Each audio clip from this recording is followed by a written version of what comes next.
logging 500,000 miles, spending 500 nights from home, raising $29 million, overcoming obstacles in a desperate pursuit to find a cure for Pompe disease, a disease so rare it affects only 5,000 people. Among them, John's two youngest children, Megan and Patrick. It's okay, sweetie. I know, baby. Born without the enzyme that breaks down sugar, their muscles are clogged with glycogen, a form of sugar. Over time, weakening those muscles, making it impossible for the children to walk or even breathe on their own.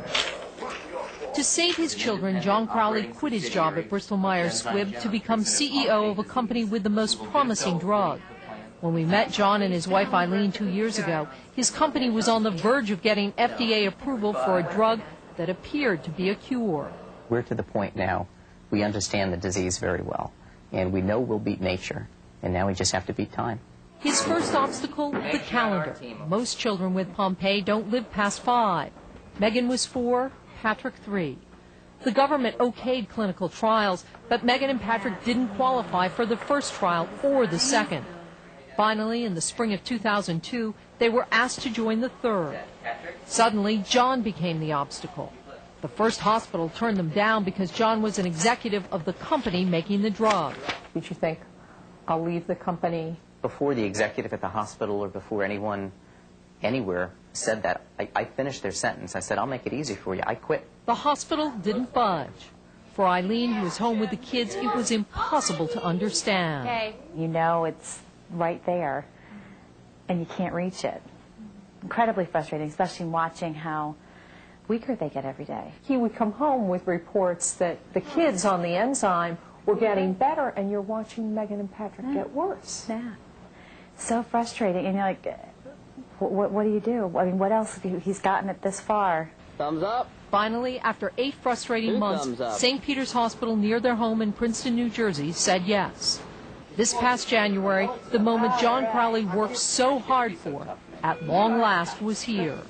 You almost expected, there'd be trumpets or somebody heralding this great arrival, and it wasn't. They were just 2 regular little kids who needed their medicine. Yay!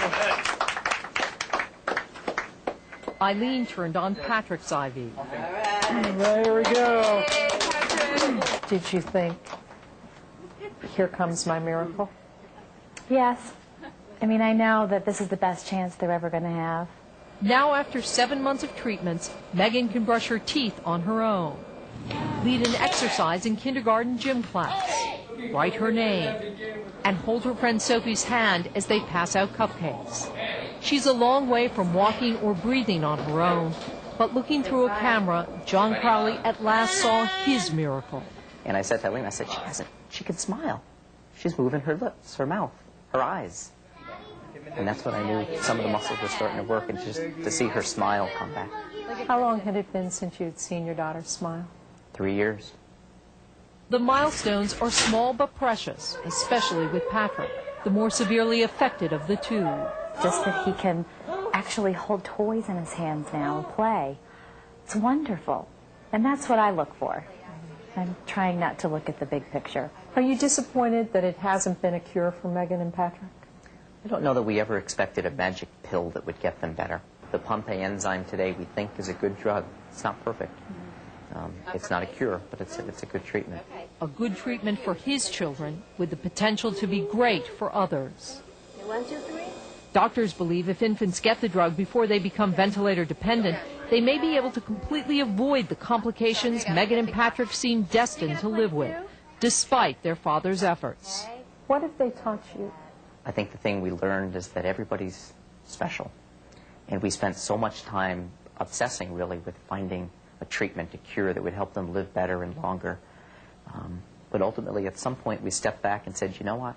They're just different. They're special. And that's okay, too. So John Crowley quit the drug business to spend more time with Megan and Patrick. Yellow. This father, a superman of sorts in the eyes of his children and others with Pompe, has retired his cape. You've given her life, not once but twice. Do you feel like a superhero to your little girl? Now I feel like a dad. And that's a great job.